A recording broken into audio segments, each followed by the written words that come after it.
Just fucking do it. Subscribe now.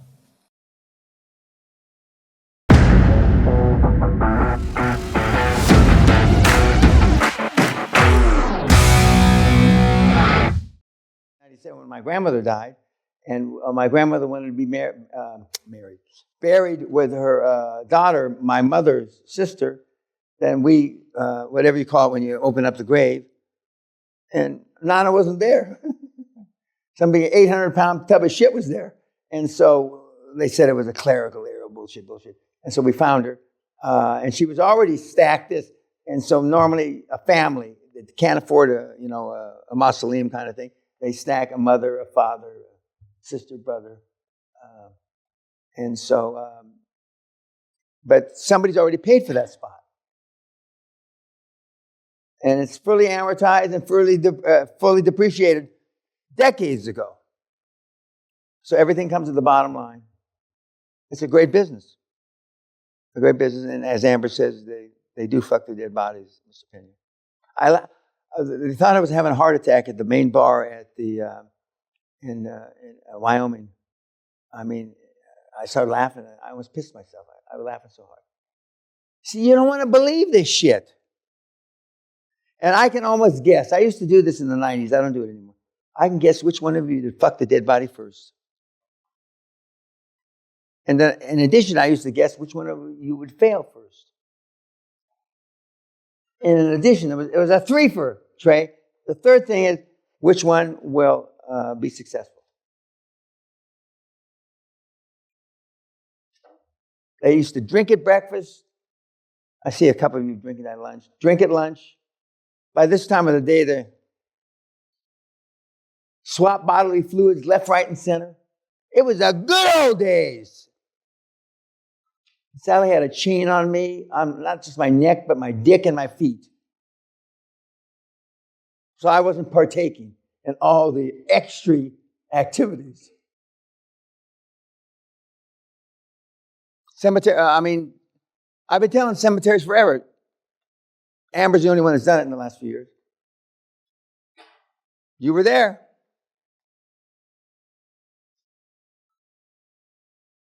Why did she do it, cemeteries? Why do you think?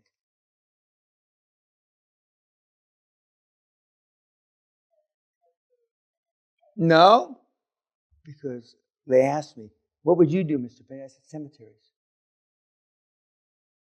Remember Forrest Gump? When they asked Forrest Gump, there's a black sergeant that Dr. Robinson showed you. Oh, you're the smartest man in the United States Army. I do exactly what you say, Sergeant. That's why she did it.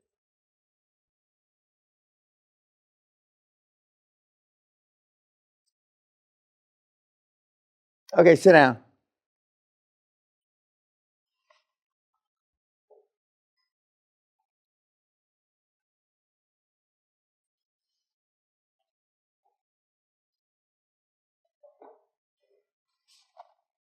The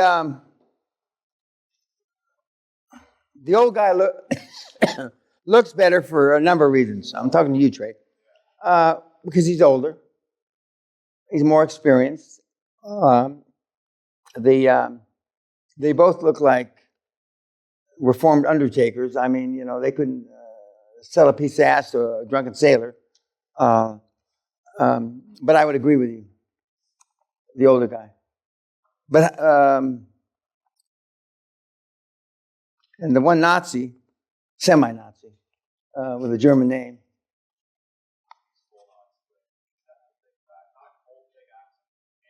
Okay, because he went to German school. Yeah. Okay. And those, so I would agree with you. Yeah, okay. Now, first of all, any questions?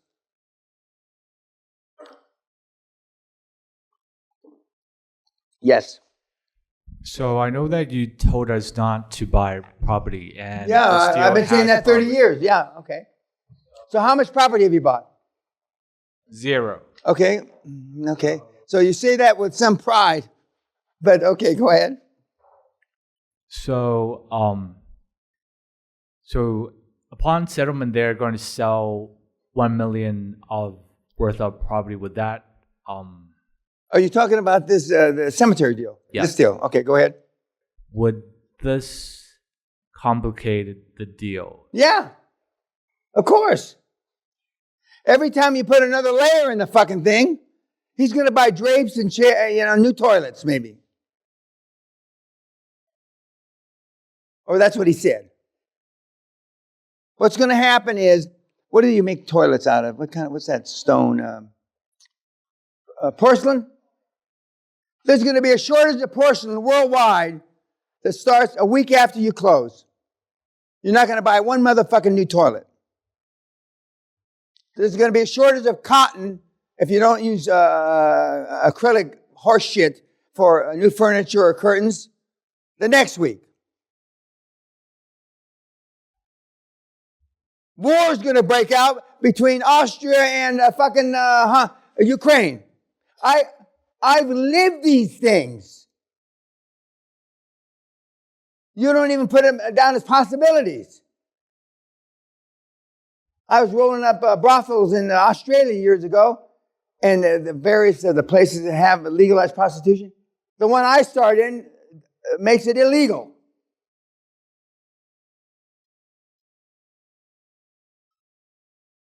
What can go wrong will go wrong.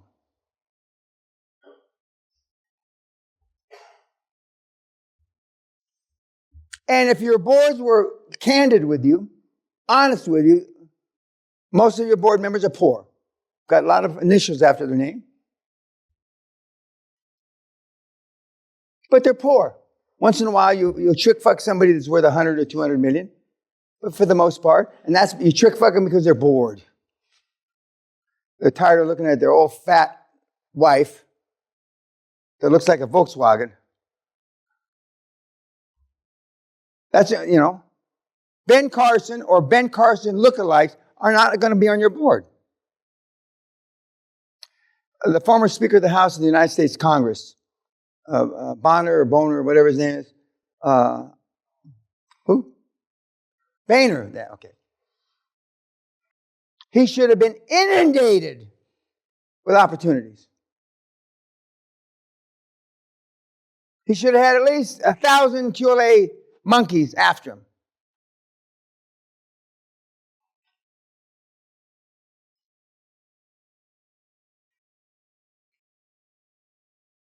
Zero. I told Sally one night I had too much, not a lot of nights I have too much to drink. How's that possible? Dan, what's your second favorite word? Cunt. I would have been sleeping in his garage. Tackle him down. Get past security. I got through to the CEO of TWA back in the day. I found out where he lived. And I parked my rental car, and I drove my own rental car in those days, at the bottom of the big hill that he went up to his mansion. Hill. And I first went and knocked on the door, and I said, Mr. So-and-so, you don't know me, but I have a kind of an appointment with your husband. James never makes appointments like that. Well, come on and have a cup of coffee. So about 2 o'clock in the morning, I'm sitting there, and it's not right for me to be sitting in her house at 2 o'clock. I said, I'll wait in my car. It's all right. Oh, no. Here, take a blanket, take a pillow. So I parked the car. It's about 3/4 of a mile down the hill, and I'm there. And I go, boom, boom. I'm the next wrestler from University of Utah, I think. And he's pounding on my window, and electric window. Who the fuck are you? Anyway, for about 5 minutes, I'm talking my way out of it. And I sold him. I like that grit. I like that tenacity. I'd be all over that Speaker of the House like stink on shit. Same way I got the head of the Onassis group. Same way I got the head of the Ford Foundation. You're not willing to be embarrassed enough. Well, some of you aren't willing to be embarrassed at all. You see the difference? And then, of course, on the other side, I tell you, 3 of my kids got arrested for stalking or whatever they call it. One got put in jail. But just because you got to have not just the chutzpah to knock on the door, you got to have the line of bullshit to be able to talk your way not into jail, but out of jail. And that's what the communication skills, and virtually hardly anybody that's ever come to the seminar has had the level of communication skills. And even though Amber, to me, was just a flat-chested blonde, God love you, Amber, by the way you watch this. I mean, but it takes chutzpah to stand up in front of the group hated her, the guys. I don't know about the girls, whether they hated her or not. The guys hated her. And I hear there was almost an altercation graduation night. I always go to bed early graduation night because I don't want to see or hear. But why? We know why. I'm so tired. I'm so looking forward to my retirement. I don't know whether the shit or go blind. I'm still going to maintain my chairmanships. Don't have a heart attack, sweet pea. I'm still going to maintain my chairmanships. But I mean, because the kids are getting worse. And I have no reason to tell you this. We're booked out till, I could get seminars till I'm 109. But there's a lacking in the DNA that I don't believe was an act of serendipity. And it's getting worse and worse and worse. So that makes it better and better and better for each and every one of you, limp dicks and saggy tits. Because there's no competition. Zero. And if you're not having success, you're not making enough calls. And if you are making enough calls, 3,000 calls? Yeah. 1,700, which is about, okay. And the numbers are pretty accurate. I'd like to say 50 calls. I'd love to say that. I'd be a liar, just like all the other guys. And I'd love to have I don't consider this an upsell, but, and have 4 or 5 levels of upsell and the platinum and all that horse shit, But it's hard. And for those of you that remember Simon Bell's webinar, and he says, it's hard. I can't do it like he does. And it's a lot harder than Bell and Peña say it is. But when you succeed at this, you can succeed at anything. At anything. This is takes more work than a gold medal in the 100-yard dash in the Olympics. It takes more work than you can imagine. Some of you have put in some genuine hours in. But there's a difference between putting hours in and putting the right hours in. Practice doesn't make a champion. Perfect practice makes a champion. Okay, we need a case. Okay. This was a deal that came across my lap shortly before coming here. To summarize it, it is a 30-bed assisted living. 30. 30. Correct. In New Mexico. The owner is 73 years old. Her husband passed away in the last year. She's ran the community for 26 years and wants to retire. So on the face of it, it seems like there is decent motivation to exit. Given that the deal came to me pretty recently prior to coming here, I don't have all the information I need, but at least preliminarily, what I've been able to see is that from January to October, they collected $702,000 in revenue with roughly $237,000 in EBITDA. If I were to annualize that for what this full year might look like, obviously $912,000 with revenue, $284,000 in EBITDA. She told me that she would like to sell both the property and the real estate, and she asked for $1.8 million. Obviously, if she's asking for that, doesn't mean she's necessarily going to get it. $1.8 million would be the price. She's willing to carry $800,000 as a seller note, and obviously the senior debt would be the $1 million. when we look at the total amount, I wanted to highball the $1 million and assumed, let's say we did the SBA with this, those rates can go up to 11.5%. So I just wanted to start with a high, wanted to see if it would cash flow with a high interest rate. And obviously we would pursue a commercial loan likely with this and get a much better rate.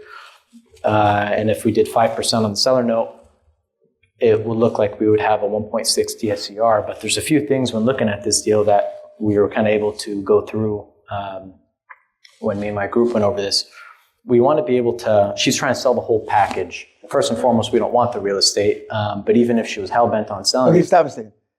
Now, I'm going to say it again for about the 50th time. And even though you say you understand why we don't want the real estate, I'm going to repeat it again. Rarely in my almost 3-year career have I seen free cash flow to be able to cover the income-producing asset and the property included. Most often you see it with dental practices, chiropractors, dentists, whatever. It just doesn't.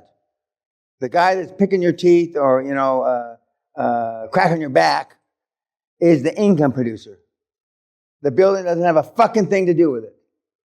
And rarely, although banks at all want a loan where they have the most security, not the best deal for you. They want the most security, i.e., they want to get their arms around the building, etc. So that's why. Now, and some of you, including him, you figure out a way how it really does cover everything. If you put a screwdriver in your ball and you put one in your eye and one up your ass, it works. But it doesn't work. Go ahead. So pretty much we were able to ascertain 3 different options, and this is going to be a pretty quick, are you going to do the deal or not? Well, first and foremost, we're going to start with, we just want to lease the property with no interest of buying it. We just want to, if you take the 284 EBITDA and assume that we pay, let's say, $84,000 a year in rent, that would leave us with true EBITDA closer to $200,000. Let's say assume a 4 multiple, which I'm sure we could probably even get for less. Assuming that they could sell or finance that amount, we could probably get a DSCR of around 1.97. The only other option I could imagine if she is extremely hell-bent on selling the real estate is just appeasing her with an option. Or we could say we'll lease back the real estate for 5 or 10 years with an option to purchase the real estate at some period in time. And if she doesn't want to do any of those, fuck you next. Move on. Now, I don't want you to tell an old lady to fuck, but go ahead. I mean, that's the deal, essentially. And essentially I'm going to go back and talk to her and say, hey, listen, you want $1.8 million. I personally don't think it's necessarily worth that much, but here's how I think we could potentially go about it. And essentially, if she's willing to carry, and if I'm not mistaken, she has a loan on the property which has a balance of maybe $200,000 or $300,000. And so she has enough equity in the deal where she could likely sell the going concern business 100% seller finance and allow us to lease back the real estate for some period of time. But if she's trying to sell everything at the same time, we're not going to just do it all at once. I want some period of time where we can lease back the real estate. Yeah, that's the deal. Questions? Is she only talking to you, or is their broker involved? She initially had it on the market, but this broker was a complete idiot, and she ended up firing the broker and took it off market. This was before I cold called her. I cold called her. She told me she had it on the market previously. She said she only worked with one other buyer, but she didn't like him. The guy toured the facility. I think it was a private equity guy or something of the sort. But she, for whatever reason, this is part of, we talked about this. We want to find out why she didn't like him or what happened there. But apparently he gave an offer of 1.6. She didn't like it. She didn't want to work with him. And supposedly what she told me, she said, I honestly, at this point, I'm either just going to stay running the community or selling it to you. And that's, I have some kind of weird flags in the back of my head where I'm thinking, okay, on the face of it, it sounds like she's motivated because she says that she's, her husband died, she wants to retire, she's burnt out. But then I hear a couple of things where we kind of mentioned if somebody did offer her $1.6 million, but she refused it, is she actually that motivated? And then she also told me, well, if I don't sell it to you, I'm just going to continue running it. So where there's smoke, there's fire. Okay. another thing I forgot to tell you when I was in your group, she may have believed that she's pulled it off the market by canceling the contract with the guy. But a good many of the business broker contracts say the following. Down in the shit part you don't read is that if it sells within 1 year of the cancellation of that contract, you still owe them money. Some go up to 5 years. You still owe them money. And it's missed by 70 or 80% of the people, and then all of a sudden, they come in and put an estoppel or they freeze the deal in the middle to fuck it up. And if they go to a court, and if there's reasonable doubt, the court will do an adjudication in their favor. So go back and check the contract that she signed and see if there's any way that they can, the broker can go in and stick his foot in the deal and keep it from closing. Yeah, but I don't believe the old lady especially when she says, either I'll run it myself. The reason for that, apparently, she hired a manager recently, and that's taken some workload off of her or some other bullshit. I don't know, but there's more diligence that has to be done. Guys, they say all kinds of things. And go ahead. She willing to do 100% seller finance? And then you could buy the property like in a year or two, because she seems old and desperate. Like her husband just fucking died. So just say, go home, let us run it, we'll pay you to stay home. And then in a year, either you buy it personally or you find like a joint venture to buy the property. That's what I'm going to push for. She, at least in the conversations I've had, have been very agreeable. She said, when I asked her if she was interested in kind of seller finance, she said, yeah, whatever terms, work for you or whatever. So she's very open there. She was pushing me to go view the property. I live in Arizona. She wanted me to fly out to New Mexico to take a look at it. So she was pushing to go under LOI. She was pushing to sell. So there's definitely a motivation on her end, but getting better clarity as to what that true motivation is, and then finding out what she's willing to do as far as terms are going to be my focus when leaving here. Yeah. Did you send an offer yet or no? I did not send an offer, no. Why not? Well, the reason for that is I got some preliminary information prior to coming here. There's more information I want because this deal gets a little bit more complicated when you dig into it. She had a 15-bed community 4 miles away from this that apparently she closed down in the beginning of this year, where I think my guess is she ran financials together of the two communities through this. And so she put me in touch with her accountants, and I'm getting some more information from them. I want to learn a little bit more and dig into this before I give any type of offer, but it seems like this is a classic case where the books might have been, I'm not going to say fried, but I'm not trusting the financials I'm seeing. I want to dig into it a little bit more before I give any type of offer. So she had a deal that 15 beds that she closed down. Did I hear you correctly? She took 4 residents. Apparently there was only 4 residents. She moved them into the 30-bed, and then she fired 10 employees. April, I believe, if I'm not mistaken. So it was pretty recent.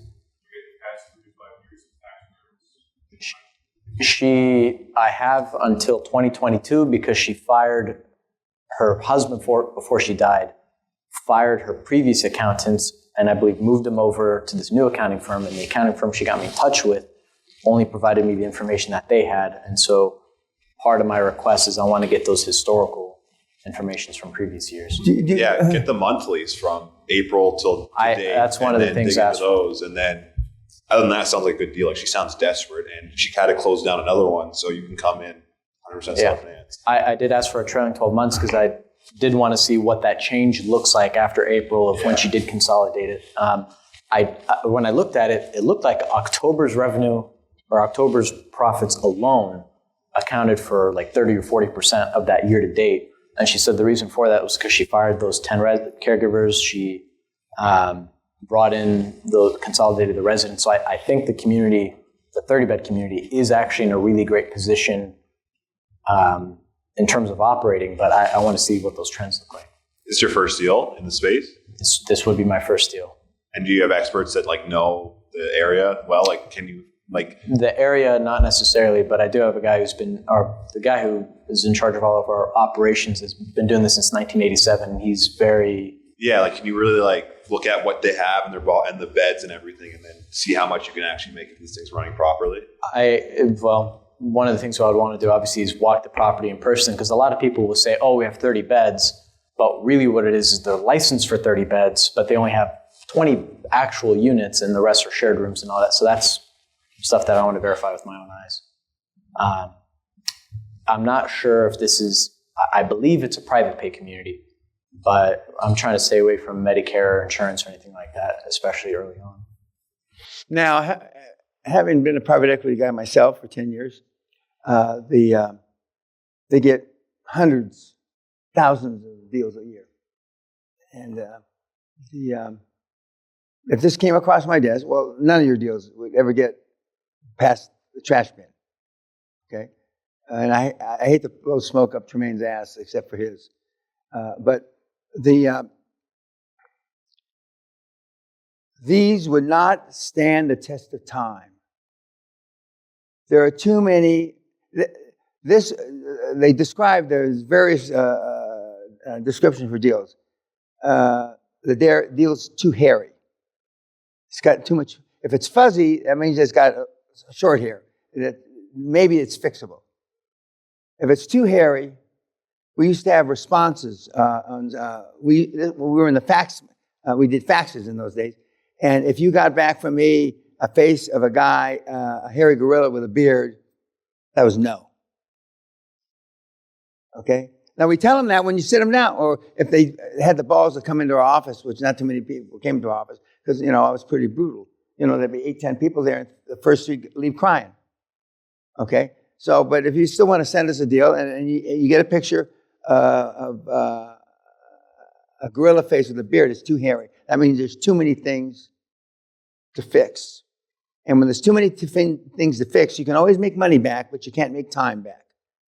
And back in the roaring 80s, and I'm proud to say I was part of the group that ripped the fucking guts of the financial world. Okay? If you spent more than 10 minutes on a deal like that, you were losing money. If it had any hair whatsoever, if it had any litigation whatsoever, there's too many deals. There's too many good-looking girls that don't wear panties and wear short miniskirts. There's just too many. That's as vulgar as I can make it. Yes. So you think this deal is too hairy? No, I already told him I thought it was too hairy. Yeah. But the other deal, which is not hair, it's not Cyclops, the guy that runs around who's got long hair. No. They see him, but they never. Sasquatch. His other deal is Sasquatch.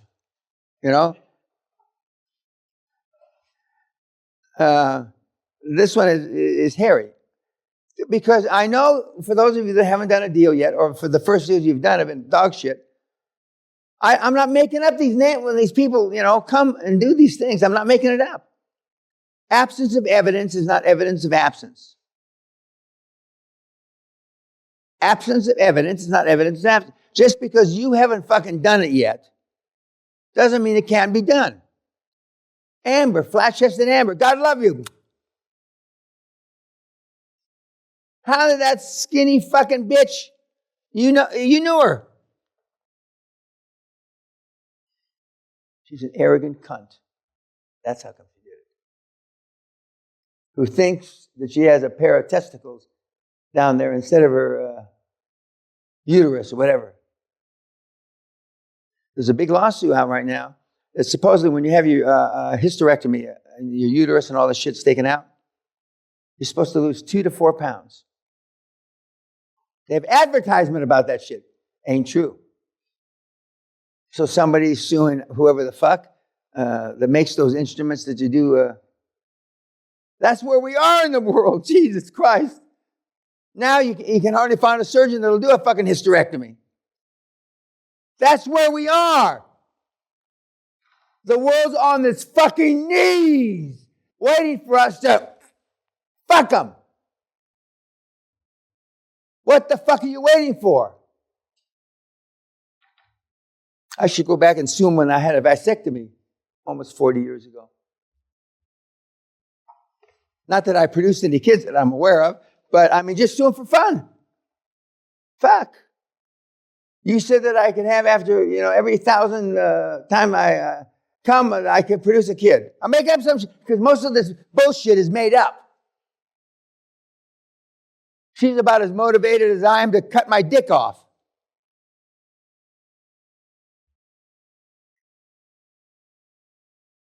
Any other questions for him?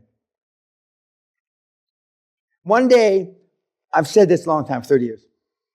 There's nothing like, and I was young then, there's nothing like a motivated woman. You got to motivate, we're talking about sex. And I've had the pleasure, thank you, Allah, of experiencing motivated women. Once you've been with a motivated woman, all the rest is horseshit. And I told you the story, and it's on my, Dan does the, what is it called, Cat? Okay, Extreme, where the day before I'm going into the Army, my dad decides to bond again. He takes me out to dinner. After dinner, we're shooting some pool, and we're sitting at a bar, and a famous bar in the valley. And my dad's here, I'm here, and at the end of the bar, around the corner, there's an attractive woman. Older, I'm 20, older woman. She was in her early, middle 40s.